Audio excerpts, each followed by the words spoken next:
అదేవిధంగా 50 మంది తెలంగాణ అమ్మలకు, అక్కలకు, అన్నలకు, చెల్లెలకు అందరికీ కూడా పేరు పేరున హృదయపూర్వకంగా నమస్కారం తెలియజేస్తా ఉన్నాను. ఈ పత్రికా సమావేశానికి స్వాగతం తెలియజేస్తా ఉన్నాను. ముందుగా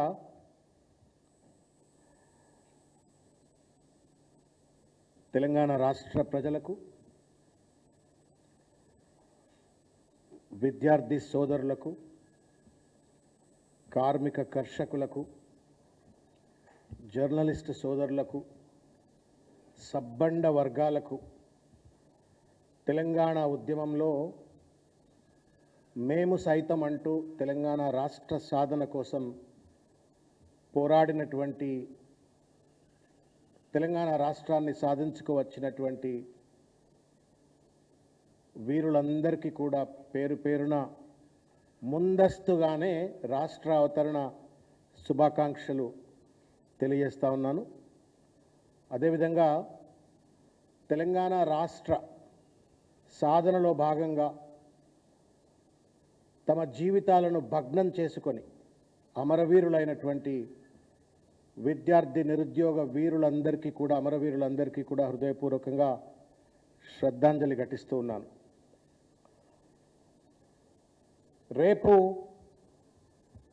తెలంగాణ రాష్ట్ర అవతరణ దినోత్సవం. దానిలో భాగంగా తెలంగాణ భవన్లో పెద్ద ఎత్తున సంబరాలు నిర్వహించుకోబోతా ఉన్నాము. దానికి తోడుగా రాష్ట్ర వ్యాప్తంగా ఉన్నటువంటి ఒక జిల్లా కేంద్రాలలో, మండల కేంద్రాలలో ఎక్కడికక్కడ జెండాలు ఎగరవేసి తెలంగాణ అమరవీరులకు శ్రద్ధాంజలి ఘటిస్తూ విజయోత్సవాలు జరుపుకుంటూనే మరో పక్కన కేటీఆర్ గారి నేతృత్వంలో అమెరికాలో పెద్ద ఎత్తున ఈ యొక్క రాష్ట్ర అవతరణ సంబరాలు జరుపుకోనున్నాము. పెద్ద ఎత్తున రేపు తెలంగాణ భవన్లో కూడా ప్రజలందరూ, కార్మికులు, మన విద్యార్థులు కావచ్చు, లేకపోతే కార్యకర్తలు, నాయకులు అందరూ కూడా ఇక్కడికి రావాలని చెప్పని విజ్ఞప్తి చేస్తూనే 2-3 విషయాలు మీడియా ద్వారా ప్రజలందరికీ కూడా పంచుకోవాలని ఒక ప్రయత్నం చేస్తూ ఉన్నాం. ఈ యొక్క మహత్తరమైనటువంటి ఈ సందర్భంలో ఒకటి, తెలంగాణ ఉద్యమ ప్రస్థానము, రాష్ట్ర సాధన ప్రస్థానం. రెండవది, కేసీఆర్ గారి నేతృత్వంలో జరిగినటువంటి ఒక విప్లవాత్మకమైనటువంటి ఒక అభివృద్ధి ప్రస్థానం. మూడవది, ఇవాళ కాంగ్రెస్ ప్రభుత్వం, రేవంత్ రెడ్డి ముఖ్యమంత్రిగా కొనసాగుతున్నటువంటి ఒక కాంగ్రెస్ ప్రభుత్వం చేస్తున్నటువంటి ఒక తెలంగాణ విధ్వంసం గురించి మీ అందరి ముందు కొన్ని విషయాలు పంచుకునేటువంటి ఒక ప్రయత్నం చేస్తాం. కొంత ఎలాబొరేట్ ప్రెస్ మీట్ అయినప్పటికీ కూడా దయచేసి కొంత ఓపికగా వినాలా అని చెప్పని, అటెన్షన్ పే చేయాలని చెప్పని నేను విజ్ఞప్తి చేస్తూ ఉన్నాను. ఒకటి, కేసీఆర్ గారి నేతృత్వంలో జరిగినటువంటి ఒక తెలంగాణ ఉద్యమ ప్రస్థానం. 2, రాష్ట్ర ఏర్పడిన తర్వాత కేసీఆర్ గారి యొక్క నేతృత్వంలో ముఖ్యమంత్రిగా విప్లవాత్మకమైనటువంటి ఒక తెలంగాణ అభివృద్ధి ప్రస్థానం. మూడవది, వాళ్ళ కాంగ్రెస్ ప్రభుత్వం చేస్తున్నటువంటి ఒక విధ్వంసం. ఈ అంశాల గురించి మాట్లాడుకునేటువంటి ఒక ప్రయత్నం చేస్తూ, మీ అందరికీ తెలిసిందే తెలంగాణ రాష్ట్రం, తెలంగాణ రాకముందు ఏ రకంగా ప్రజల అభిష్టానికి వ్యతిరేకంగా, ఫజల్ అలీ కమిషన్ రికమెండేషన్స్కి వ్యతిరేకంగా బలవంత పెళ్లి చేసినట్టుగా ఆ రోజు ఆంధ్రాతో బలవంతంగా తెలంగాణను కలిపేస్తూ ఆ రోజు కేంద్ర ప్రభుత్వం ఒక దుర్మార్గమైనటువంటి ఒక నిర్ణయం తీసుకుంటే, తదనంతరం జరిగినటువంటి ఒక పరిణామాలన్నీ కూడా చరిత్రలో నిక్షిప్తమైనటువంటి ఒక సత్యాలు. ఆ సత్యాలు ఏంటి అంటే, పెద్ద ఎత్తున ఒక దోపిడికి పాల్పడినటువంటి ఒక పరిస్థితి. మన ఆత్మగౌరవాన్ని కాలరాస్తూ ఒక దోపిడికి అడ్డాగా తెలంగాణను మార్చుకొని ఒక వలసవాదులకు కేంద్రంగా తెలంగాణను ఒక ప్రయోగశాలగా మార్చి ఆ రోజున్నటువంటి ఒక సీమాంధ్ర పాలక వర్గాలు దోపిడీ చేసినట్టు ఒక పరిస్థితి మనందరికీ తెలుసు. నీళ్లలో అన్యాయం, నిధులలో అన్యాయం, నియామకాలలో అన్యాయం, మన సంస్కృతిని కాలరాసినట్టు ఒక వైనాన్నింటినీ కూడా మనం చూసినాం. ఒక్కసారి గనక లోతుగా ఆలోచించినట్లయితే ఈ రకమైనటువంటి ఒక వివక్షకు కారణం ఎవరు, ఈ దోపిడికి కారణం ఎవరు, ఈ దుర్మార్గమైనటువంటి ఒక అణచివేతకు కారణం ఎవరు అని చెప్పని కనుక ఒకసారి ఆలోచించినట్టయితే ఆంధ్ర పాలకవర్గం, అప్పుడున్నటువంటి ఆంధ్ర పాలకవర్గం దోపిడి మనస్తత్వంతో బ్రిటిష్ వాళ్ళు ఎట్లయితే భారతదేశాన్ని కబలించి వేసి ఇక్కడ ఉన్నటువంటి ఒక సంపదను దోచుకుపోయినట్టుగా ఆ రోజు ఆంధ్ర పాలకవర్గం దోపిడికి పాల్పడితే, ఆ రోజు జయరాజులు పృథ్వీరాజును ఓడించడం కోసం జయరాజులు ఎట్లయితే తయారు చేసుకున్నట్టుగా ఇక్కడ ఉన్నటువంటి కొంతమంది తెలంగాణ బానిస మనస్తత్వం ఉన్నటువంటి నాయకులను లోబర్చుకొని నిరంతరంతో తెలంగాణను దోపిడికి కేంద్రంగా మార్చుకున్న పరిస్థితి మనం చూసినాం. తెలంగాణ నిరంతరంగా దోపిడికి గురి కావడానికి కారణం మన నాయకత్వమే. చిన్న చిన్న పదవుల కోసమో లేకపోతే చిన్న చిన్న తాయిలాల కోసమో తల ఒగ్గి ఒక బానిస మనస్తత్వంతో ఆ రోజు ఆంధ్ర పాలకవర్గం చేస్తున్నటువంటి ఒక వివక్ష కావచ్చు, దోపిడి కావచ్చు, పరోక్షంగా ప్రత్యక్షంగా తోడ్పడ్డటువంటిది మన నాయకత్వమైనటువంటి ఒక విషయాన్ని మనం గుర్తు చేసుకోవాలా. వాళ్ళు మనవాళ్ళు అయినప్పటికీ కూడా జరిగినటువంటి ఒక తప్పును తప్పనిసరిగా చరిత్రను సమీక్షించుకున్నప్పుడు తప్పనిసరిగా వాటికి సంబంధించిన అంశాలను బయటకు చెప్పుకోవాలి. కాబట్టి ఈ సందర్భంగా నేను చెప్పే ప్రయత్నం చేస్తా ఉన్నాను. ఒక నియో కొలోనిజం లెక్క ఆ రోజు మనని చెరబట్టి తెలంగాణ యొక్క వనరులను, సంపదను, ఉద్యోగాలను, నీళ్లను, నిధులను మొత్తాన్ని కూడా విధ్వంసం గురి చేసిన ఒక పరిస్థితి మనం చూసినాం. 69లో ఉద్యమం వచ్చింది. దాదాపు 400 మంది విద్యార్థులు నిన్న రాత్రి ఏదో ఒక చిన్న ఫంక్షన్కి పోతే ఆ రోజు 69లో ఉద్యమకారుడైనటువంటి ఒక వ్యక్తి టీచర్గా రిటైర్డ్ అయిపోయిండు. 80 ఏళ్ల పై వయసు ఉంటుంది ఆయన. మేము ఆ రోజు ఏ రకంగా బడిచోడిలో బుల్లెట్ గాయాన్ని కూడా తట్టుకొని నిలబడి బతికినము అని చెప్తుంటే కళ్ళలోంచి నీళ్ళు వచ్చినట్టు ఒక పరిస్థితి. కోఇన్సిడెంట్లీ నిన్న రాత్రి కలిసినాను. అట్లా అనేక మంది, వేలాది మంది ఆ రోజు 1969లో ఉద్యమానికి తోడ్పడి ఉద్యమంలో భాగస్వాములైతే 400 మందిని ఆ రోజు బ్యానెట్లు పెట్టి, ఆ రోజు బ్రహ్మానంద రెడ్డి గారి ప్రభుత్వం పోలీసులు బ్యానెట్లు పెట్టి, బుల్లెట్లు పెట్టి కాల్చి చంపినటువంటి ఒక దుర్మార్గమైన ఒక పరిస్థితి చూసినాం. తదనంతరం జరిగినట్టు ఒక పరిణామ క్రమాన్ని కూడా గుర్తు చేసుకున్నట్టయితే ఆ రోజు ఉన్నటువంటి ఒక ఢిల్లీ పాలక వర్గాలకి తలవగ్గి 400 మంది యొక్క శవాల మీద రాజకీయాలు చేస్తూ ఆ రోజు ఆ 6 పాయింట్ ఫార్ములానో ఇంకేదో అని చెప్పని తలవగ్గి మొత్తానికి తెలంగాణ రాష్ట్రం ఏర్పడకుండా తెలంగాణ ప్రజల యొక్క దోపిడిని, అన్యాయాన్ని, అణచివేతను నిరంతరంగా కొనసాగే విధంగా తోడ్పడ్డది ఆ రోజు ఉన్నటువంటి ఒక మన నాయకత్వమే. అక్కడ నుండి మళ్ళా కనుక కొంచెం ముందుకు వచ్చినట్టయితే చంద్రబాబు నాయుడు గారు కావచ్చు, లేకపోతే జరిగిన పరిణామ క్రమాన్ని ఒకసారి గుర్తు చేసుకున్నట్టయితే అసెంబ్లీలో తెలంగాణ పదమే వినకూడదు. జై తెలంగాణ దేవుడెరుగు, తెలంగాణ సమస్యనే ప్రస్తావనకు తీసుకొచ్చేటువంటి ఒక హక్కు లేదు, వెసులుబాటు లేదు అని చెప్పని తెలంగాణ పదం బ్యాన్ అసెంబ్లీలో అని చెప్పని ఆ రోజు స్పీకర్ ఫత్వా జారీ చేసినటువంటి ఒక దుర్మార్గమైనటువంటి ఒక వైఖరిని కూడా చూసినాం. ఇవన్నీ జరగడానికి కారణం ఏంటి అంటే మాకు పదవులు ఉంటే చాలు, తెలంగాణ ప్రజలు ఏమైనా పర్వాలేదని చెప్పని ఒక బేఖాతర్ వైఖరి మన నాయకత్వానికి ఉండడం వల్ల జరిగినటువంటి ఒక పరిణామాలని చెప్పని నేను గుర్తు చేస్తా ఉన్నాను.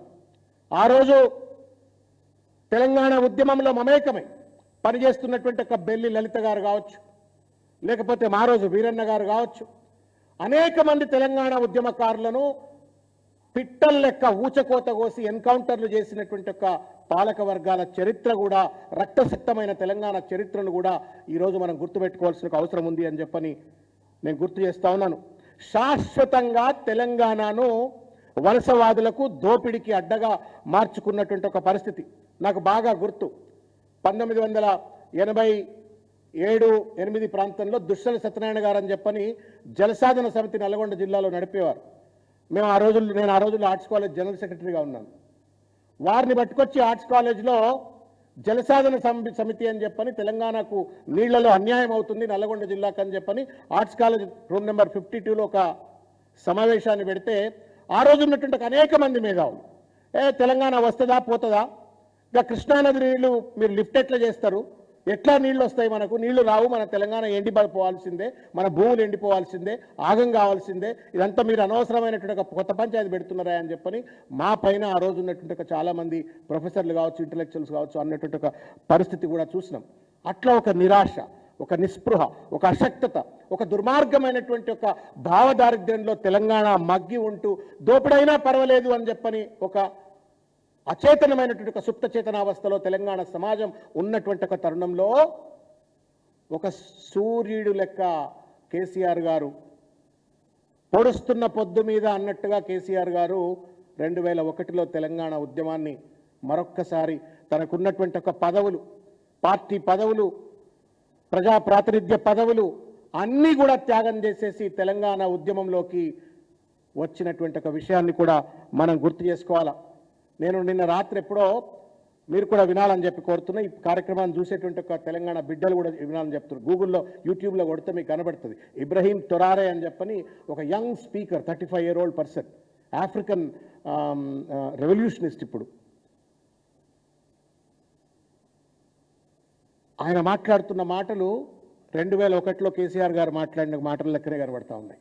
ఆఫ్రికా దోపిడికి ఎట్లయితే గురవుతా ఉందో, అటు చైనా కావచ్చు, అమెరికా కావచ్చు, మిగతా దేశాలు, రష్యా కావచ్చు, ఈ దేశాలు దోపిడీ గురి చేస్తూ ఉంటే ఆ రోజు ఆఫ్రికాను కాపాడడం కోసం, ఈరోజు ఆఫ్రికాను కాపాడడం కోసం ఎట్లయితే పోరాటాలు జరుగుతూ ఉన్నాయో, 2001లో కేసీఆర్ గారు ఒక నెల్సన్ మండేలా లెక్క, ఒక మార్టిన్ లూథర్ కింగ్ లెక్క తెలంగాణ ప్రజల యొక్క హక్కుల కోసం, తెలంగాణ అస్తిత్వాన్ని కాపాడడం కోసం, తెలంగాణ ఆత్మగౌరవాన్ని కాపాడడం కోసం ఆ రోజు ఉద్యమాన్ని మొదలుపెట్టినట్టు విషయాలు. ఆయన ఆ రోజు ఉద్యమాన్ని మొదలుపెట్టినప్పుడు అనేక మంది అనేక అవమానాలు చేసినారు, వెన్నుపోట్లు పడిచినారు. తెలంగాణ వస్తుందా, సస్తదా, ఈయనతో అవుతుందా అనేటువంటి ఒక రీతిలో అవమానాలు చేసినప్పటికీ కూడా కేసీఆర్ గారు తను నిలబడ్డాడు, తెలంగాణ జాతిని నిలబడ్డాడు, తెలంగాణ జాతిని విజయపథం మీద నడిపించి తెలంగాణ రాష్ట్ర సాధనకు తోడ్పడ్డాడు అనే విషయాన్ని ఈ సందర్భంగా గుర్తు చేసుకోవాల్సిన చారిత్రాత్మకమైన అవసరం అని చెప్పని ఈ సందర్భంగా నేను తెలియజేస్తా ఉన్నాను. మిత్రులారో, ఒక విషయం, 1969లో కూడా ఉద్యమం జరిగింది. నిరంతరంగా కూడా గంగా ప్రవాహం లెక్క తెలంగాణ ఉద్యమం రకరకాల రీతుల్లో కొనసాగింది. కానీ ఎక్కడా కూడా ఒక వ్యూహాత్మకమైన ఉద్యమం మాత్రం కేవలం కేసీఆర్ గారి నేతృత్వంలోనే జరిగింది. ఆ రోజు 69లో అది వీధి ఉద్యమం. కానీ కేసీఆర్ గారు ఏమన్నారు, ఇది స్ట్రీట్ ఫైట్ కాదు, ఇది స్టేట్ ఫైట్గా ఉండవలసిన అవసరం ఉంది అని చెప్పని ఒక ప్రజా ఉద్యమాలను, ప్రజాక్షేత్రంలో జరిగేటువంటి ఒక ఉద్యమాలను రాజకీయాలతో మిళితం చేసి సాధికారికంగా చట్టసభల్లో జై తెలంగాణ నినాదమిస్తూ తెలంగాణ సాధన కోసం ఒక మరో రాజకీయ ఉద్యమాన్ని మొదలుపెట్టినటువంటి ఒక మహోన్నతమైనటువంటి ఒక విజనరీ విజ్డమ్ ఉన్నటువంటి ఒక నాయకుడు కేసీఆర్ గారు అనే ఒక విషయాన్ని కూడా ఈ సందర్భంగా గుర్తు చేసుకోవాలా. వారికి హృదయపూర్వకమైన ఒక కృతజ్ఞతలు తప్పనిసరిగా మనమందరము తెలియజెప్పాలా. తెలంగాణ సమాజం కూడా చెప్పవలసిన అవసరం ఉందని చెప్పని ఈ సందర్భంగా నేను తెలియజేస్తా ఉన్నాను. వారి నేతృత్వంలో జరిగిన ఉద్యమం కేవలం తెలంగాణకు మాత్రమే సిమితం కాలే. థేమ్స్ నది ఒడ్డులో ఎవరైనా కలలు కన్నారా? జై తెలంగాణ అని చెప్పని పాటలు పాడతారని చెప్పని వైట్ హౌస్ ముందు, వాషింగ్టన్లో వైట్ హౌస్ ముందు తెలంగాణ కోసం ప్లెకార్డులు పట్టుకొని ఉద్యమించండి కలలు కన్నారా? కానీ కేసీఆర్ గారి నేతృత్వంలో అటు లండన్ కావచ్చు, అటు వాషింగ్టన్ DC అమెరికాలో కావచ్చు, సౌదీ అరేబియా కావచ్చు, దుబాయ్ కావచ్చు, న్యూజిలాండ్ కావచ్చు, ఆస్ట్రేలియా కావచ్చు, జపాన్ కావచ్చు, ప్రపంచవ్యాప్తంగా ఎక్కడెక్కడైతే తెలంగాణ వాళ్ళు ఉన్నారో వాళ్ళంతా ఆ రోజు తెలంగాణ ఉద్యమంలో వారి నాయకత్వంలో మమేకమై పనిచేసి తెలంగాణ సాధనకు తోడ్పడిన విషయాన్ని గుర్తుపెట్టుకోవాలా. అసలు మనకు స్థానికంగా మీడియా వాళ్ళు చూపెట్టే పరిస్థితి లేదు. కానీ కేసీఆర్ గారి యొక్క నేతృత్వంలో జరిగినటువంటి ఒక ఉద్యమ ఫలితంగా అల్ జజీరా లాంటి ఛానల్ వాళ్ళు కావచ్చు, న్యూయార్క్ టైమ్స్ కావచ్చు, వాషింగ్టన్ DC కావచ్చు, CNN కావచ్చు, ఇటువంటి ఒక మీడియా సంస్థలు కూడా ఒక అంతర్జాతీయ సమస్యగా తెలంగాణ ఉద్యమాన్ని చూస్తూ తెలంగాణను సాధన కోసం వాళ్ళందరూ కూడా తోడ్పడే ఒక విషయాన్ని గుర్తు చేసుకోవాలని చెప్పని నేను తెలియజేస్తా ఉన్నాను.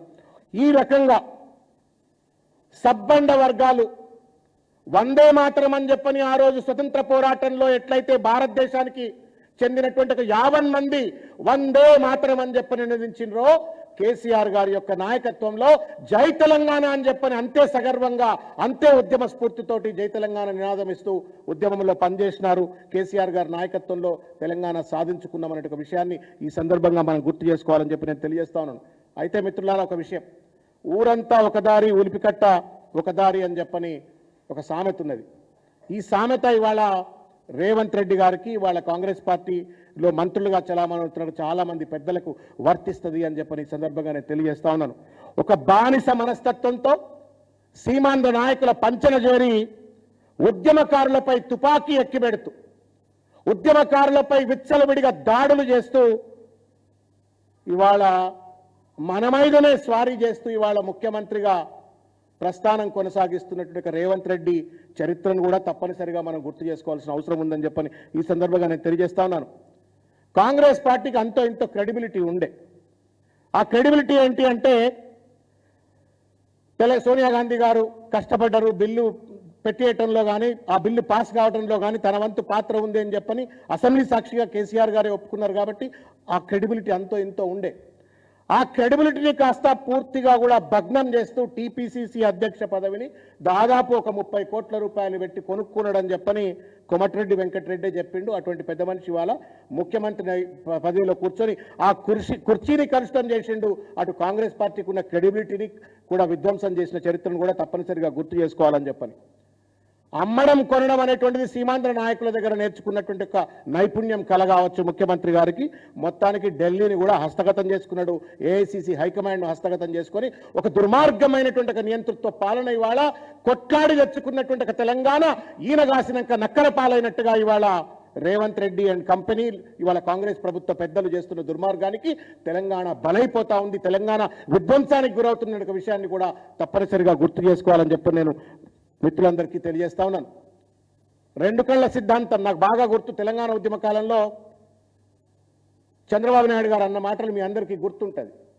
నాకు ఈ కన్ను తెలంగాణ, ఈ కన్ను ఆంధ్ర అని చెప్పని 2 కళ్ళ సిద్ధాంతం చెప్పిన విషయాన్ని మీ అందరికీ గుర్తే ఉంటుందని చెప్పని నేను అనుకుంటా ఉన్నాను. ఇవాళ చంద్రబాబు నాయుడు గారు శిష్యుడైనటువంటి ఒక రేవంత్ రెడ్డి గారు అదే 2 కళ్ళ సిద్ధాంతాన్ని ఇవాళ కొనసాగిస్తా ఉన్నాడు. ఆయనకేమో తెలంగాణ ఆంధ్ర 2 కళ్ళు అని చెప్పని బూటకపు నాటకాలు ఆడి తెలంగాణ రాకుండా ఎన్ని అడ్డుకోవాలా అన్ని ప్రయత్నాలు చేసినాడు. ఈయనేమో ఇవాళ ఒక కన్ను రాహుల్ గాంధీ, ఇంకో కన్ను నరేంద్ర మోడీ అని చెప్పని ఇద్దరిని కూడా ఇవాళ మేనేజ్ చేస్తూ ఇవాళ మ్యానిపులేట్ చేస్తూ ఇవాళ మొత్తానికి తన దోపిడీ సామ్రాజ్యాన్ని, నియంతృత్వ సామ్రాజ్యాన్ని ఇవాళ తెలంగాణలో కొనసాగిస్తూ శాశ్వతమైన ఒక విధ్వంసాన్ని తెలంగాణ కలిగిస్తున్న పరిస్థితిని కూడా తప్పనిసరిగా గుర్తు చేసుకోవాలని చెప్పని ఈ సందర్భంగా నేను తెలియజేస్తా ఉన్నాను. విత్సలవిడి దోపిడీ, అవినీతి, అణచివేత, అహంకారంతో ఇవాళ అధికారాన్ని కొనసాగిస్తూ రేవంత్ రెడ్డి గారు ఇవాళ ఒక దుర్మార్గమైన ఒక పాలన కొనసాగిస్తూ ఉండు. రాహుల్ గాంధీ గారు ఎన్ని రకాల కంప్లైంట్లు రాహుల్ గాంధీ పైన ఆయన సపోర్ట్ చేయడు. నరేంద్ర మోడీ సాక్షాత్ అంటాడు ఆర్ఆర్ ట్యాక్స్ అని చెప్పని నరేంద్ర మోడీ అంటాడు, కేసులు మాత్రం పెట్టాడు. కేటీఆర్ గారు లాంటి పెద్దలు సిబిఐకి, ఎన్ఫోర్స్మెంట్ డైరెక్టరేట్కు కంప్లైంట్ చేసి పెద్ద ఎత్తున అమృత్ స్కామ్ కావచ్చు, లేకపోతే పాలమూరు రంగారెడ్డి ఎత్తిపోతలు కావచ్చు, సివిల్ సప్లై స్కామ్ ఇవన్నీ జరిగినాయి, వీళ్ళపైన సిబిఐ విచారణ జరిపించండి అంటే నరేంద్ర మోడీ మాట్లాడు. ఎందుకంటే ఇద్దరు కూడా ఇవాళ రేవంత్ రెడ్డికి 2 కళ్ళతో నడుస్తూ ఇవాళ మొత్తానికి దోపిడిలో వీళ్ళంతా కూడా భాగస్వాముల యొక్క విషయాన్ని నేను గుర్తు చేస్తా ఉన్నాను. మిత్రులారా, ఒక విషయం ఇవాళ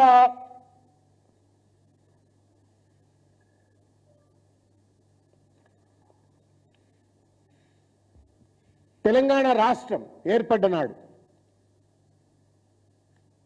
కేవలం ఎండిన భూములు, బక్కజిక్కిన రైతులు, ఉద్యోగాలు లేకుండా అల్లాడుతున్నటువంటి ఒక నిరుద్యోగులు, అతలాకుతలమైనటువంటి ఒక తెలంగాణ పరిస్థితి. ఆ రోజు కిరణ్ కుమార్ రెడ్డి తెలంగాణ రాకముందు ఏం చెప్పిండో మనందరికీ కూడా గుర్తే ఉంటుంది. కర్ర పట్టుకొని కరెంటు కష్టాలు ఉంటాయని చెప్పిన పరిస్థితి కూడా చూసినాం. తెలంగాణ వచ్చిన తర్వాత వీళ్ళకి పరిపాలన చేత కాదు, ప్రజలు మళ్ళా బలవంతంగా ఆంధ్రాలో మెర్జ్ చేయాలా అని చెప్పని పోరాడతారు అని చెప్పని అడ్డదిడ్డంగా మాట్లాడినటువంటి ఒక ఆంధ్ర పాలక వర్గాన్ని కూడా ఆ రోజు మనం చూసినాం. ఆ రోజు యూపీఏ ప్రభుత్వం దేశంలో ఉన్నటువంటి ఒక 300 జిల్లాలలో బ్యాక్వర్డ్ గ్రాంట్ రిలీఫ్ ఫండ్ అని చెప్పని, బ్యాక్వర్డ్ రిలీఫ్ గ్రాంట్ ఫండ్ అని చెప్పని, బీఆర్జీఎఫ్ అని చెప్పని గ్రాంట్ చేస్తే దేశంలో 300 జిల్లాలు బ్యాక్వర్డ్ జిల్లాలుగా గుర్తిస్తే తెలంగాణలో 10 జిల్లాలు బ్యాక్వర్డ్ డిస్ట్రిక్ట్స్గా గుర్తించినట్టు ఒక వైనాన్ని నేను గుర్తు చేస్తా ఉన్నాను. అంత దయనీయమైనటువంటి ఒక స్థితిలో తెలంగాణ రాష్ట్రం ఏర్పడ్డ నాడు మనకున్నటువంటి ఒక పరిస్థితి అనేటువంటిది ఈరోజు మనం గుర్తు చేసుకోవాలి. ఎట్లుండే తెలంగాణ, ఎట్లయింది తెలంగాణ అనేటువంటి అంశాన్ని చెప్పుకోవాలంటే మనం ఎట్లున్నామో తప్పనిసరిగా తెలియాలి. గతం తెలియకపోతే you never respect what you have today and you never envision what you want tomorrow.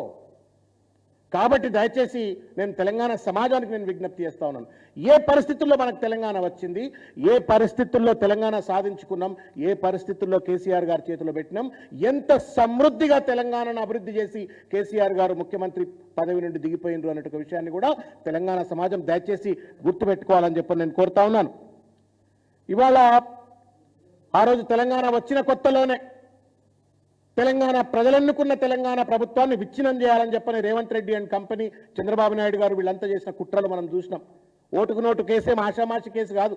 మన కళ్ళ ముందు కనబడేది ఒక ఎమ్మెల్యేకు 50 లక్షల రూపాయలు. కానీ దాని వెనక తెలంగాణ ఉద్యమ నేపథ్యంలో వచ్చినటువంటి ఒక ప్రజలెన్నుకున్న ప్రభుత్వాన్ని విధ్వంసం చేయాలని ఒక దుర్మార్గమైనటువంటి ఒక కుట్ర కుతంత్రం ఉంది అనేటువంటి ఒక విషయాన్ని కూడా గుర్తు చేసుకోవాలా.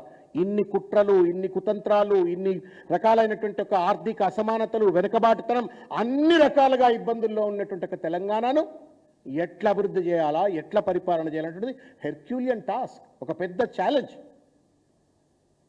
ఆ ఛాలెంజ్ను కేసీఆర్ గారు తనకున్నటువంటి ఒక పరిపాలన అనుభవంతో కావచ్చు, తెలంగాణ పట్ల ప్రేమతో కావచ్చు, విజన్ కావచ్చు, విజ్డమ్ కావచ్చు, తెలంగాణ ఇవాళ మొత్తం దేశంలో 300 జిల్లాల్లో 10 జిల్లాలు వెనుకబడ్డ జిల్లాలు తెలంగాణలో ఉంటే ఇవాళ అనేక ఇండికేటర్స్లో 10 సంవత్సరాల కేసీఆర్ గారి పాలనలో దేశమే గర్వపడేటువంటి రీతిలో, దేశమే తల ఎత్తి చూసేటువంటి రీతిలో తెలంగాణను అభివృద్ధి పథంలో పెట్టినట్టు విషయాన్ని దయచేసి గుర్తు చేసుకోవాలని చెప్పని ఈ సందర్భంగా నేను తెలియజేస్తా ఉన్నాను.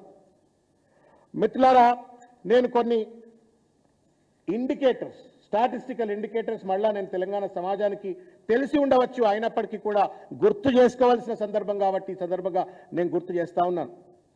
వ్యవసాయ పెట్టుబడి లేదు. కేసీఆర్ గారు వచ్చిన తర్వాత 10,000 రూపాయలు వ్యవసాయ పెట్టుబడి ఇచ్చినారు. 500 రూపాయలే దివ్యాంగుల పెన్షన్ ఉండే. కేసీఆర్ గారు వచ్చిన తర్వాత 4,016. ఆసరా పెన్షన్లు 200 ఉండే, 2,000 రూపాయలు చేసినారు. వ్యవసాయ కరెంటు కేవలం 6 గంటలు మాత్రమే అది అని పేపర్ మీద ఉండే, అది కూడా 2-3 గంటలు ఇవ్వకపోయేది, కానీ 24 గంటలు కరెంట్ ఇచ్చిన పరిస్థితి. స్థాపిత విద్యుత్ సామర్థ్యం 7,778 మెగావాట్లుంటే కేసీఆర్ గారు గద్దె దిగే నాటికి 19,464 మెగావాట్స్ అనేటువంటి ఒక విషయాన్ని గుర్తు చేస్తా ఉన్నాను. స్థానిక సంస్థలలో మహిళలకు రిజర్వేషన్ లేవు, కానీ కేసీఆర్ గారు వచ్చిన తర్వాత 50% మహిళలకు రిజర్వేషన్లు ఇచ్చేటువంటి ఒక ప్రయత్నం. అర్చకులకు గౌరవ వేతనం ఇచ్చిన, అడవుల శాతాన్ని 24% పెంచిన, పంటల సాగు విస్తరణాన్ని 1,30 లక్షల ఎకరాలు ఉంటే కేసీఆర్ గారు గద్దె దిగే నాటికి 2,68 లక్షల ఎకరాలకు పెంచినట్టు ఒక పరిస్థితి. గ్రామ పంచాయతీలు కేవలం 7,855 ఉంటే 12,769 అడ్మినిస్ట్రేటివ్ రిఫార్మ్స్. మండలాలు కేవలం 459 ఉంటే 612 మండలాలు. 68 మున్సిపాలిటీలు మాత్రమే ఉంటే 142 మున్సిపాలిటీలు. పర్ క్యాపిటా ఇన్కమ్ అంటే మనం తలసరి ఆదాయం 1,15,000 రూపాయలు మాత్రమే పర్ క్యాపిటా ఇన్కమ్ తెలంగాణ రాష్ట్రం ఏర్పడ్డనాడు. కానీ కేసీఆర్ గారి యొక్క దార్శనికత వల్ల, పరిపాలన సమర్థత వల్ల ఆ యొక్క పర్ క్యాపిటా ఇన్కమ్ అనేటువంటిది 3,17,000 రూపాయలకు పెరిగింది. ప్రభుత్వ ఆసుపత్రుల్లో ప్రసవాలు, నేను కొన్ని ఇండికేటర్స్ మాత్రం మీ దృష్టికి తీసుకొచ్చే ప్రయత్నం చేస్తా ఉన్నా. గవర్నమెంట్ హాస్పిటల్కి పోవాలంటే ఎవరు పోయేటువంటి ఒక పరిస్థితులు కాదు. కేవలం 100 ప్రసూతులు అవుతే 30% మంది మాత్రమే గవర్నమెంట్ హాస్పిటల్కి పోయేది. కానీ కేసీఆర్ గారు ముఖ్యమంత్రి అయిన తర్వాత ప్రభుత్వ ఆసుపత్రుల పట్ల ఆయన చూపెట్టిన శ్రద్ధ వల్ల 76% పెరిగినట్టు ఒక పరిస్థితి. ఇట్లా అనేక రంగాలలో, విద్య కావచ్చు, వైద్యం కావచ్చు, ఇన్ఫ్రాస్ట్రక్చర్ కావచ్చు, అనేక రంగాలలో పల్లె ప్రగతి కావచ్చు, పట్టణ ప్రగతి కావచ్చు, అద్భుతమైనటువంటి అభివృద్ధి సాధించి 2,000 కోట్ల రూపాయల సర్ప్లస్ రెవెన్యూతో రేవంత్ రెడ్డి చేతిలో ముఖ్యమంత్రి పదవిని కట్టబెట్టినారు. 2023 డిసెంబర్ నాడు 16 నెలలు గడిచింది. ఈ 16 నెలలలో రేవంత్ రెడ్డి గారిని, ప్రభుత్వంలో ఉన్నట్టు మంత్రులను సూటిగా ప్రశ్నిస్తా ఉన్నాను. ఒక విప్లవాత్మకమైన అభివృద్ధి జరిపి తెలంగాణ రాష్ట్రాన్ని మీ చేతిలో పెడితే దుర్మార్గమైన విధ్వంసానికి వాళ్ళ పాల్పడతా ఉన్నారు కదా. న్యాయమా రేవంత్ రెడ్డి అని చెప్పని వాళ్ళ ఒక పక్కన మనం సంబరం చేసుకుంటూనే మన జీవితాలను ఛిద్రం చేస్తూ తెలంగాణ రాష్ట్రాన్ని దుర్మార్గంగా విధ్వంసం చేస్తున్నటువంటి రేవంత్ రెడ్డి ప్రభుత్వాన్ని, కాంగ్రెస్ ప్రభుత్వాన్ని తప్పనిసరిగా నిలదీయవలసిన అవసరం ఉంది అని చెప్పని తెలంగాణ ప్రజలకు, సమాజానికి నేను విజ్ఞప్తి చేస్తా ఉన్నాను. లోతుగా ఆలోచించాలని చెప్పని నేను కోరుతా ఉన్నాను. ఒక్కొక్క ఇండికేటర్ ఇవాళ ఎంత ఒక మానవీయ కోణంతో చూసినట్టయితే Dalit Bandhu, SC ST sub plan, Ambedkar overseas scholarships, నేను దీని గురించి చెప్పదలుచుకున్నా. దేశంలో ఎక్కడా కూడా అంబేద్కర్ ఓవర్సీస్ స్కాలర్షిప్ అని చెప్పెట్లా, కానీ అంబేద్కర్ ఆశయాలకు అనుగుణంగా కేసీఆర్ గారు అంబేద్కర్ ఓవర్సీస్ స్కాలర్షిప్ని పెడితే ఇవాళ ఆ స్కాలర్షిప్కి ఇవాళ తుంగలో దొక్కేటువంటి పరిస్థితి చూస్తూ ఉన్నాం. ఒక పక్కన తలతిక్కగా ట్రంప్ అనేటువంటి ఒక వ్యక్తి అక్కడ ఉన్నటువంటి ఒక విశ్వవిద్యాలయాలకు నిధులు కేటాయించకుండా నానా రకాలైన ఇబ్బందులకు గురి చేస్తూ విద్యార్థులు కనీసం ఒక $10, $10, $20 సంపాదించుకునేటువంటి ఒక వెసులుబాటు లేకుండా చట్టపరమైనటువంటి నియంత్రణకు గురి చేస్తూ ఉంటే, ఇస్తానన్నటువంటి ఒక ఓవర్సీస్ స్కాలర్షిప్ ఇవ్వకుండా ఇస్తారనే నమ్మకంతో అమెరికా పోయినట్టుగా విద్యార్థులు ఇవాళ బిచ్చగాళ్ల లెక్క ఇవాళ నానా ఇబ్బందులకు గురవుతున్న పరిస్థితి. ఇది న్యాయమా రేవంత్ రెడ్డి గారు అని చెప్పి నేను ప్రశ్నిస్తా ఉన్నాను. మానవత్వం ఉండాలా. పేదవాడి బాధ తెలిసిన వాడు ఎవడు కూడా కేసీఆర్ గారి పథకాలను బంద్ పెట్టరు. దళిత బంధు ఊసేలేదే. దళితుల ఓట్లపైన అధికారంకి వస్తావు.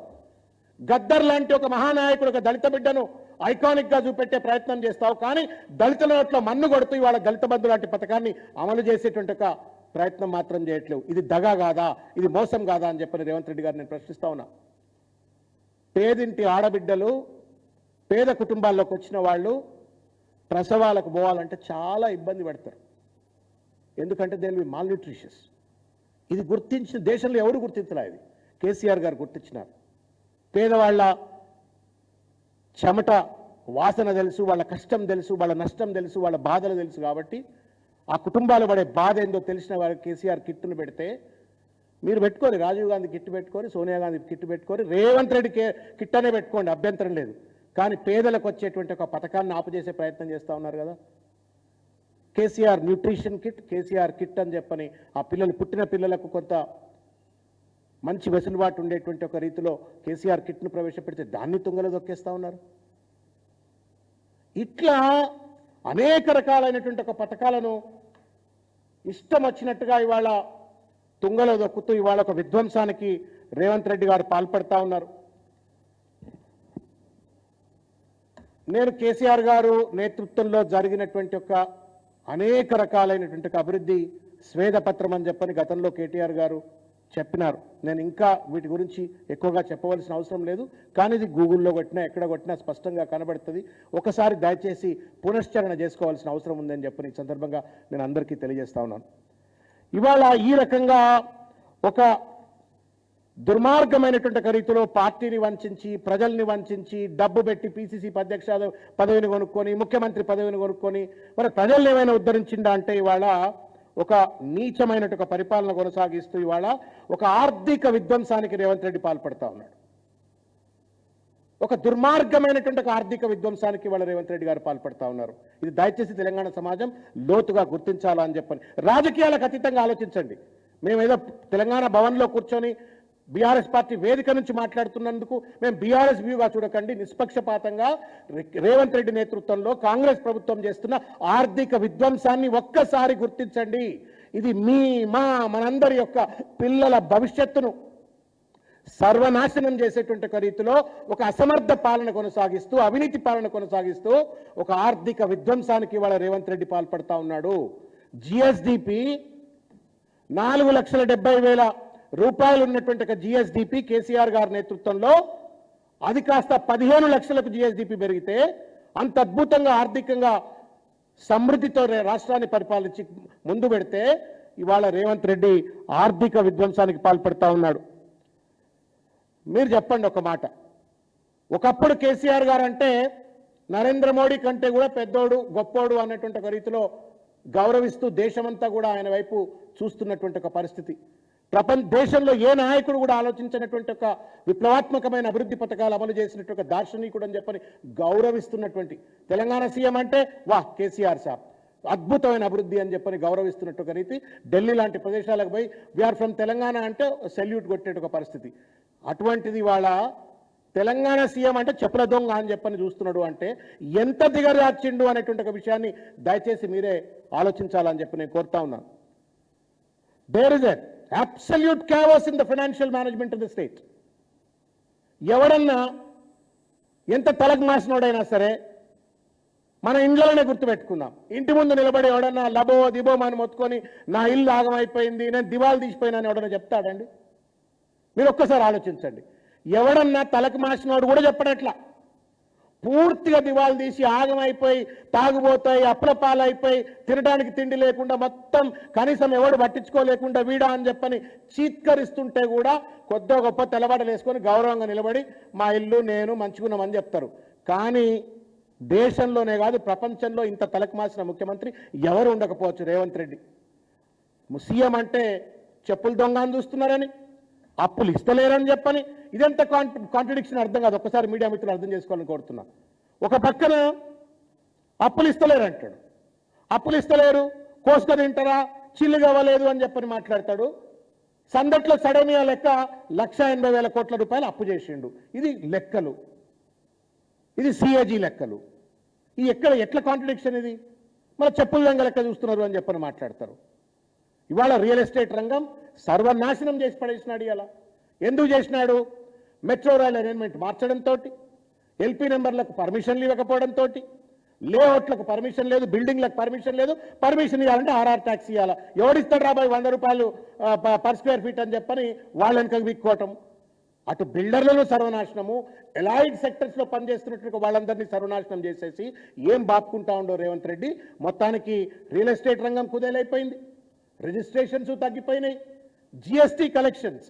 ఒకప్పుడు మనం దేశంలోనే we are one among the top in terms of the GST collections. But today national average కంటే సగం కూడా మనం అచీవ్ కాకుండా ఇవాళ జిఎస్టీ కలెక్షన్స్లో కూడా వెనుకబడుతున్నాం. ఏం పరిపాలన ఇది? పరిపాలన అంటే కమాండ్ కంట్రోల్ సెంటర్లో కూర్చుంటాం. దాని గురించి కూడా నేను కొద్దిసేపు మాట్లాడతానని చెప్పి నీకు సందర్భంగా నేను తెలియజేస్తా ఉన్నా. ఎవరన్నా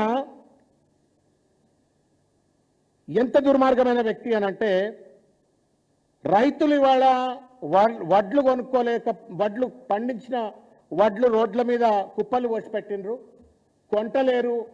లేకపోతే కొన్న తర్వాత ధాన్యం కేంద్రంలో తడిచిపోతున్నాయి, డబ్బులు రావట్లేవు అంటే ఒక వరి కేంద్రాన్నైనా ముఖ్యమంత్రి విజిట్ చేసిండా? దయచేసి నేను మీడియా మిత్రులు ఆలోచించాలని చెప్పి కోరుతున్నా, తెలంగాణ ప్రజలు కూడా ఆలోచించాలని కోరుతా ఉన్నా. అన్నమో రామచంద్ర అని చెప్పని రైతులు ఏడుస్తా ఉన్నారు. ఇవాళ మా వరి పంట నాశనం అయిపోయిందని చెప్పని, మా వడ్లు ఖరాబ్ అయిపోతున్నాయి అని చెప్పని. 5 సార్లు అందాల పోటీలో పోయి అందగత్తెలను చూడడం కోసం టైం స్పెండ్ చేయగలిగినట్టుగా రేవంత్ రెడ్డి రైతుల కళ్ళల్లో కన్నీళ్లు వస్తూ ఉన్నాయి, వడ్లు తడిచిపోతున్నాయి. ఒక ధాన్య కేంద్రాన్నైనా ఒక రైతునైనా పరామర్శించడానికి మనసు లేదు. ఇంతకంటే దుర్మార్గం లేదు. ఇక అందాల పోటీలైనా చక్కగా నిర్వహించిందా అంటే అది చక్కగా నిర్వహించిన పాపం అవ్వలేదు. మిస్ ఇంగ్లాండ్ ఏం మాట్లాడిందో మనందరం చూసినాం.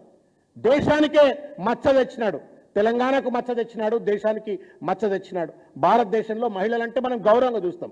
అటువంటి ఒక మహిళ నమ్మి ఇంగ్లాండ్కి వెళ్ళి తెలంగాణకు వస్తే ఆ అమ్మాయిని ఏ రకంగా చూసిండ్రో నా నోటి నుంచి నేను మళ్ళీ చెప్పవలసిన అవసరం లేదు. ఎంక్వైరీ అన్నారు, ఆ రిపోర్ట్ బయట పెట్టరు బై. నేను మీడియా మిత్రులను కూడా అడుగుతున్నా, please right a column in your news papers. దయచేసి రాయిది, పేపర్లలో టీవీలలో కూడా చూపెట్టరి.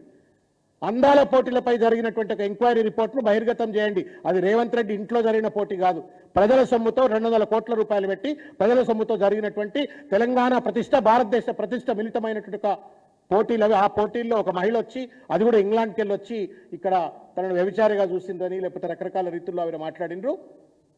ఎంక్వైరీ వేసిందట, ఆ కమిటీ రిపోర్ట్ బయట పెట్టరి. దొంగలు ఎవరో బయటపడుతుంది, దొరలు ఎవరో బయటపడుతుంది, రేవంత్ రెడ్డి స్నేహితుల మంచోళ్ళ చెడ్డోళ్ళ బయటపడుతుంది. Let it come, let truth prevail. After all it's a matter of the national pride, Telangana pride. డబ్బులు లేవంటారు, ముడ్డికెళ్ళి కట్టుకొని తిరుగుతా ఉండండి మంత్రులు. ఇది ఎక్కడ చూడలే ఇట్లా. నాకు బాగా గుర్తు, ఈనాడు పేపర్లో టంగుటూరి మన అంజయ్య గారికి ఈనాడు పేపర్లో కార్టూన్ వస్తుండే. అంజయ్య గారికి ఒక తోకగా హెలికాప్టర్ వేసి కార్టూన్ వేస్తున్నారు, శ్రీధర్ గారు అనుకుంటా కార్టూన్ వేసేది. ఇప్పుడు అందరు మంత్రులకు అట్లా కార్టూన్ వేయాలి. అలా డబ్బులు లేవంటారు, అప్పులు పుడతలేవంటారు, మొత్తం ఆర్థికంగా దివాలా తీసిందంటారు, కోసుకనింటరా అంటారు, నడుముకి హెలికాప్టర్ కట్టుకొని తిరుగుతూ ఉన్నారు.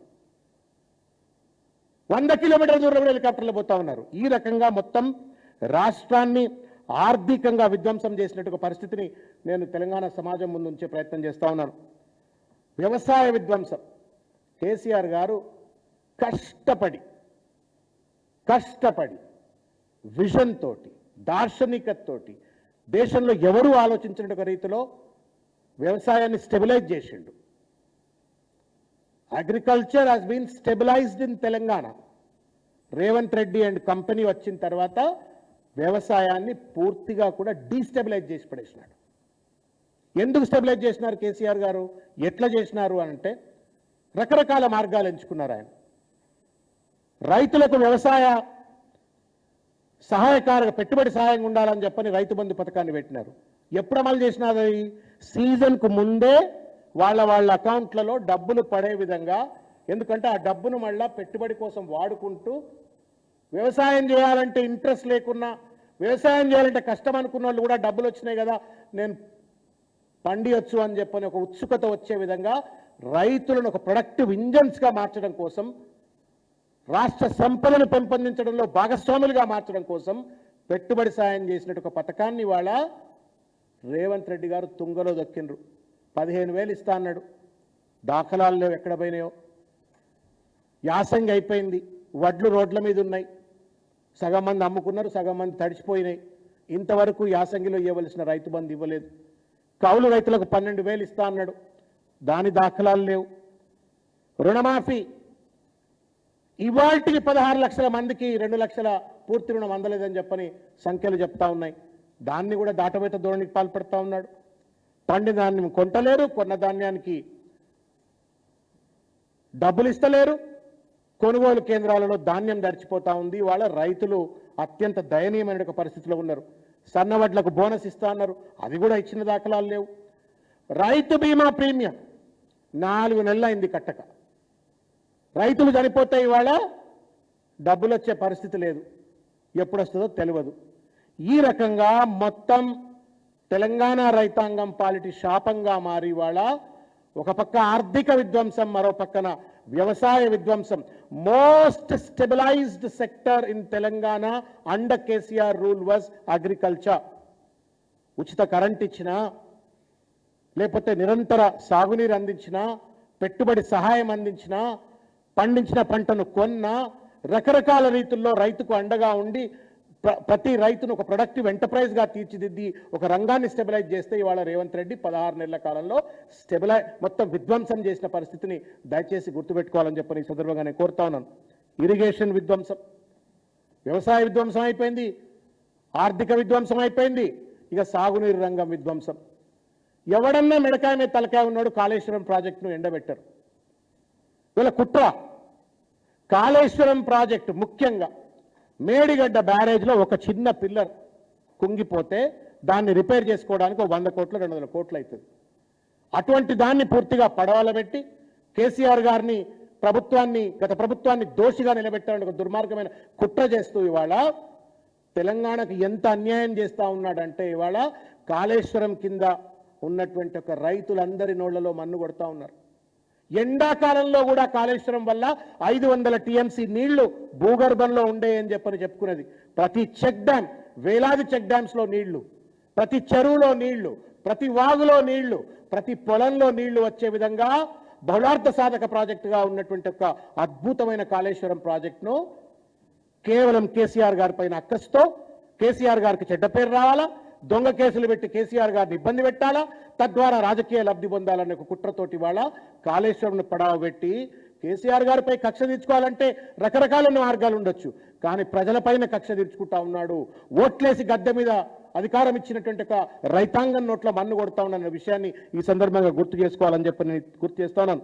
గమ్మత్ ఏంటంటే ఇవాళ గోదావరి కృష్ణా జలాలు రెండింటినీ కూడా ఇవాళ గురుదక్షిణ కింద ఇవాళ రేవంత్ రెడ్డి గారు చంద్రబాబు నాయుడు గారికి ఏమైనా కట్టబెడుతున్నారా అని చెప్పని అనుమానం కలుగుతూ ఉంది. బనకచన్న ప్రాజెక్టు మాట్లాడాడు, కృష్ణా జలాల్లో రావాల్సిన వాట గురించి మాట్లాడాడు.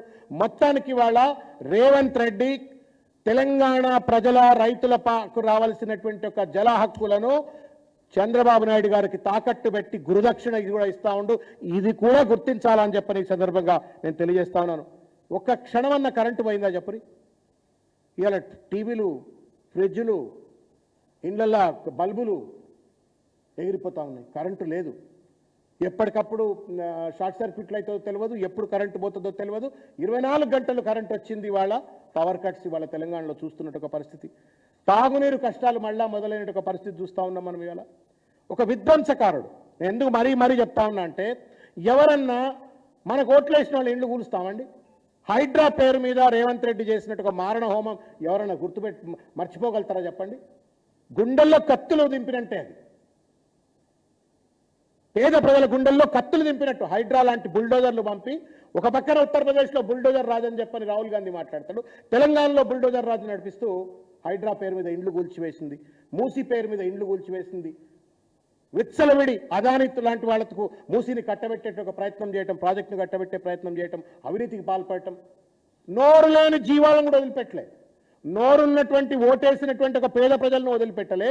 నోరు లేని జీవాలను చెట్టు చేమను కూడా వదిలిపెట్టకుండా 400 ఎకరాలైనటువంటి హెచ్సియు భూముల్లో ఉన్నటువంటి చెట్లను విధ్వంసంగా మార్చిన పరిస్థితిని కూడా చూస్తూ ఉన్నాం. ఈ రకంగా మొత్తం అటు ఇరిగేషన్ విధ్వంసం, ఎక్సైజ్. నాకు బాగా గుర్తు, రేవంత్ రెడ్డి పిసిసి ప్రెసిడెంట్గా ఉన్నప్పుడు నెత్తి మీద నోరు పెట్టుకొని ఊకి అంటుండే, తెలంగాణ ఆడబిడ్డల పుస్తెరతాళ్లు తెంపి ఆర్థిక ఖజానా నింపుకుంటున్నారు ఈ ప్రభుత్వం అని చెప్పని మాట్లాడినరు. శుద్ధపూస మాట్లాడినవు. మరి నువ్వు ఇవాళ ఏం చేయాలి చెప్పరు ఒక మాట. You said that the previous government was surviving economically on the excise revenue. మరి నువ్వు ఇవాళ ఏం చేస్తున్నావు? మొన్న బీర్ల రెవెన్యూ ధరలు పెంచిండు, ఇవాళ విస్కీ ధరలు పెంచిండు, మొత్తానికి లిక్కర్ ధరలు పెంచిండు, టార్గెట్లు పెంచిండు, షాపులు పెంచుతున్నారు. ప్రజలను తాగుబోతులుగా మార్చేయాలా? ప్రజల కిడ్నీలు ఖరాబ్ అయినా పర్వాలేదు, లివర్లు ఖరాబ్ అయినా పర్వాలేదు, నా ఖజానా నిండాలా, నా హెలికాప్టర్లు తిరగడానికి మాత్రం దుబారాకు ఖర్చులు కావాలని చెప్పని ఇవాళ ప్రజలను ఇవాళ వాడక దొబ్బుతా ఉన్నాడు, ప్రజల జీవితాలతో చెలగాటమాడుతూ ఉన్నాడు. ఈ విషయాన్ని కూడా గుర్తు చేసుకోవాలని చెప్పని సందర్భంగా తెలియజేస్తా ఉన్నాను. ఇకపోతే ఫెయిల్యూర్ ఇన్ గవర్నెన్స్. జిహెచ్ఎంసీ అండి, ప్రెస్టీజియస్ ఆర్గనైజేషన్, 1 కోటి మంది బతికేటువంటి ఒక నగరం Hyderabad, one of the largest economic hubs of the country. నెలకు సంవత్సరానికి 1 లక్ష కోట్ల రూపాయల రెవెన్యూ అందించేటువంటి ఒక సిటీ ఇది. 4 జిహెచ్ఎంసీ కమిషనర్లు ఎవడన్నా మారుతాడా చెప్పరి? రోజ్ ఇలాబర్తి, రొనాల్డ్ రోజ్ ఇలాబర్తి, తర్వాత అమ్మాయి అంటే అమెరికా ఆంధ్రాకి పోయినట్టుంది, తర్వాత ఇప్పుడు ఈయనను కూడా ఉండనిస్తారా ఉండనేదో తెలియదు. ఇది ఒక్కటే కాదు, నా కమిషనర్లను ఉండనియడు, నా డీజీపీలను ఉండనియడు, ఆఫీసర్లను ఉండనియడు. చదరంగం ఆడినట్టు మనసు వచ్చినప్పుడు ఆఫీసర్లను మార్చేస్తే పరిపాలనపై పట్టెట్లు వస్తుంది అని చెప్పని హెచ్ఎండి అట్లనే, జిహెచ్ఎంసీ అట్లనే కూడా చేసిన పరిస్థితి నేను గుర్తు చేస్తా ఉన్నాను. ఇకపోతే ప్రగతి భవన్ రాడు, సెక్రటేరియట్కు రాడు, కమాండ్ కంట్రోల్ సెంటర్లో కేసీఆర్ గారు కట్టిన కమాండ్ కంట్రోల్ సెంటర్లో కూర్చొని పరిపాలన కొనసాగిస్తాడు, లేదంటే జూబ్లీహిల్స్ ప్యాలెస్లో కూర్చొని పరిపాలన కొనసాగిస్తాడు. నేను సూటిగా అడుగుతా ఉన్నా, ఎవరైనా సాధారణ ప్రజలు ఇవాళ రేవంత్ రెడ్డిని కలవాలంటే ఎక్కడ కలవాలా? ఆయన ప్యాలెస్లో కలవాలా? లేదు మోడర్న్ పోలీస్ స్టేషన్ అయినటువంటి ఒక కమాండ్ కంట్రోల్ సెంటర్లో కలవాలా? చెప్పండి. నేను I don't think anything other than that. Command control centre ఇదో మోడర్న్ పోలీస్ స్టేషన్. మామూలు పోలీస్ స్టేషన్కి ఏమో ఇంకో చిన్న బిల్డింగ్లో ఉంటుంది, ఇది పెద్ద అద్దాల మేడ. ఇది పోలీస్ స్టేషన్, అది కమిషనర్ కూర్చుంటాడు, రకరకాల ఆఫీసర్లు కూర్చుంటాడు. ఎవరైనా సరే గుర్తుపెట్టుకోండి, మనం మీరే గుర్తు చేసుకోండి, ఒక సర్పంచో ఒక ఎమ్మెల్యేనో రేషన్ కార్డుల సమస్య పరిష్కరించడానికి పోలీస్ స్టేషన్లో కూర్చొని పరిష్కరిస్తారా? మీరు ఒక్కసారి ఆలోచించండి. రేషన్ కార్డుల పంచాయతో, లేకపోతే ఆరోగ్యశ్రీ కార్డుల వితరణనో, ఇంకేదో పబ్లిక్ పాలసీకి సంబంధించినటువంటి ఒక ముచ్చట ఎవడన్నా పోలీస్ స్టేషన్లో కూర్చొని పరిపాలన రివ్యూ చేస్తారా? ఎందుకు పోలీస్ స్టేషన్లో కూర్చొని పరిపాలన అందిస్తున్నాడు? పోలీసులు అంటే ఒక భయానికి చిహ్నం, ఆధిపత్యానికి చిహ్నం. కాబట్టి నేను అక్కడ కూర్చుంటున్నా, నాకు డీజీపీలు సెల్యూట్ కొడతారు, నా కమిషనర్లు సెల్యూట్లు కొడతారు, కాబట్టి నేను ఎవరినైనా ఏ రకంగా అదిరిస్తా బెదిరిస్తా అని చెప్పని ఒక పోలీస్ రాజ్యం నడుపుతున్నాడు అని చెప్పని సింబాలిక్గా చూపెట్టడం కోసం ఇవాళ సెక్రటేరియట్కు రాడు, దాన్ని కోట్ల రూపాయల సెక్రటేరియట్, అది అద్భుతమైన బిల్డింగ్, అది అక్కడికి ఎందుకు రావట్లేవు? ప్రజలకు ఎందుకు అందుబాటులో ఉండవు? గవర్నెన్స్ విధ్వంసం ఇది, గవర్నెన్స్ విధ్వంసం ఇది. పోలీస్ స్టేషన్లో కూర్చొని పరిపాలన అందిస్తున్న ఏకైక ముఖ్యమంత్రి భారతదేశ స్వాతంత్రం వచ్చిన తర్వాత అది రేవంత్ రెడ్డి. నేను కమిషనర్ గారికి అప్పీల్ చేస్తా ఉన్నా, డీజీపీ గారికి అప్పీల్ చేస్తా ఉన్నా, యు ఆర్ బియాండ్ పాలిటిక్స్. మీరన్నా చెప్పండి ఆయనకు. If is reviewing home department, let him SIT in command control centre. But civil supplies review అక్కడనే నడుస్తుంది, ఎడ్యుకేషన్ డిపార్ట్మెంట్ రివ్యూ అక్కడనే జరుగుతుంది, ఇంకోటి రకరకాల డిపార్ట్మెంట్ రివ్యూలు అక్కడనే జరుగుతాయి, ఆఖరికి సినిమా వాళ్ళకి సంబంధించిన రివ్యూలు అక్కడనే జరుగుతాయి. అది పోలీస్ స్టేషనా, కమాండ్, లేకపోతే ముఖ్యమంత్రికి ఏమైనా ప్రత్యేకమైన కార్యాలయం అక్కడేమైనా ఇచ్చిండ్రా? లేకపోతే ఇక పైన ఇల్లు కట్టి ఆయనకు పెంట్ హౌస్ కట్టిస్తే ఆండన్ ఉంటాడు, ఇక ప్రజలు అక్కడికన్నా వచ్చి కలిసిపోతారు. ఎవడన్నా సామాన్య ప్రజలు కమాండ్ కంట్రోల్ సెంటర్కి వెళ్ళి ముఖ్యమంత్రిని కలిసే అవకాశం ఉంటుందా? ప్రజలకు అందుబాటులో ఉండవు. కేసీఆర్ గారి పైన ఏం మాట్లాడినాను? ప్రగతి భవన్లో కూర్చున్నాడు, బయటికి రావట్లేడు, ఎవరికి అందుబాటు. మరి నువ్వేం చేస్తా ఉన్నావు? ఇలా ప్యాలెస్లో కూర్చున్నావు, జూబ్లీహిల్స్ ప్యాలెస్లో, కలవడానికి వీల్లేదు. కమాండ్ కంట్రోల్ సెంటర్ కలవడానికి వీల్లేదు. నువ్వు సెక్రటరియట్కు రావు, మరి ఏం పరిపాలన చేస్తా ఉన్నావు నువ్వు? సెటిల్మెంట్గా మా సోదరుడు చెప్తున్నాడు, అడ్వకేట్, ఆయనకు బాగా ఎరుక. ఇటువంటి వాళ్ళు అంత వస్తారు కదా కేసులు, అందుకే తెలుసు. సెటిల్మెంట్లు చేస్తూ ఉన్నాడు. సెటిల్మెంట్లకు ఎక్కడ కంఫర్ట్ ఉంటుంది? ఎదుటోడి బార్గెనింగ్ కెపాసిటీ ఎక్కడ తగ్గుతుందన్నా? మామూలు ఆఫీస్లో కూర్చుంటే నువ్వు నేను సమానం అంటారు, పోలీస్ స్టేషన్లో కూర్చుంటే పోలీసు వాళ్ళు అంతా సెల్యూట్ కొడతా ఉండరు, వాళ్ళ ఎదురుగా వచ్చి సెటిల్మెంట్ అంటే ఈజీ అయితే కాబట్టి మరి ఆడనే కూర్చుంటున్నావు. మరి సమాధానం చెప్పాలి రేవంత్ రెడ్డి గారు. And police also should answer. That building is built for a specific purpose, to safeguard the people, but not for political theatrics of chief minister. దుర్మార్గం ఇది. ఇక దానికి తోడు కేసులు, ఇష్టం వచ్చిన కేసులు, సోషల్ మీడియా పైన దాడి. ఇకపోతే ఇక లాస్ట్కి ఇంకా ఇంకో 2 నిమిషాలు. తెలంగాణ సంస్కృతి పైన దాడి. తెలంగాణ ఉద్యమానికి సంబంధం లేదు. తెలంగాణ తల్లి విగ్రహాన్ని విధ్వంసం చేసినాడు. ఉద్యమ చిహ్నం అది. లక్షల కోట్ల మంది ప్రజలకు స్ఫూర్తినిచ్చినట్టు ఒక తెలంగాణ తల్లి విగ్రహాన్ని డీఫేస్ చేసి పడేసినాడు.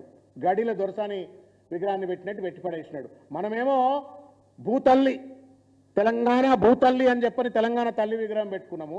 కేసీఆర్ గారి యొక్క ఆలోచనల మేరకు ఆయన గడిల దొరసాన్ని పట్టుకొచ్చి సెక్రటరేట్ ముందు పెట్టి ఇదే తెలంగాణ తల్లి దండం పెట్టి అని అంటా ఉన్నాడు. తెలంగాణ గేయంతో ఆటలాడిండు. ఉద్యమ చిహ్నాలను విధ్వంసం చేసే ప్రయత్నం చేస్తున్నారు. కేసీఆర్ గారి పథకాలను తుంగలు దొక్కిండు. నేను సూటిగా అడుగుతా ఉన్నా, మీరు ఇది మేనిఫెస్టో, రేవంత్ రెడ్డి గారు, ప్రభుత్వ పెద్దలు, ఈ మేనిఫెస్టోలో 1.5 year అయిపోయింది. గుండెల మీద చేయి పెట్టుకొని చెప్పి ఇది మీరు అమలు చేస్తారా, చేయరా? కేసీఆర్ గారు అమలు చేసినట్టు మానవీయత్వం అమలు చేసిన పథకాలు కావచ్చు, అభివృద్ధి కోసం అమలు చేసిన పథకాలు కావచ్చు, సర్వనాశనం చేసే హక్కు మీకు ఎక్కడిది? మీ పథకాలు అమలు చేయరు. కేసీఆర్ గారు ప్రవేశపెట్టినటువంటి ఒక పథకాలను తుంగలో దొక్కే ప్రయత్నం చేస్తూ ఉన్నారు. ఇది విధ్వంసం కాదా రేవంత్ రెడ్డి గారు అని చెప్పని ఈ సందర్భంగా నేను ప్రశ్నిస్తూ, నేను నిన్ననే హైదరాబాద్ డిస్ట్రిక్ట్ రివ్యూ మీటింగ్ అని జరిగింది. నేను హైదరాబాద్ ప్రజలకు సంబంధించిన అంశాన్ని కూడా మీడియా ద్వారా నేను మీ ముందుకు తీసుకొచ్చే ప్రయత్నం చేస్తూ ఉన్నా. 10 ఏళ్లలో ఎప్పుడు మనకు రోడ్ల ప్రాబ్లం లేకుండే.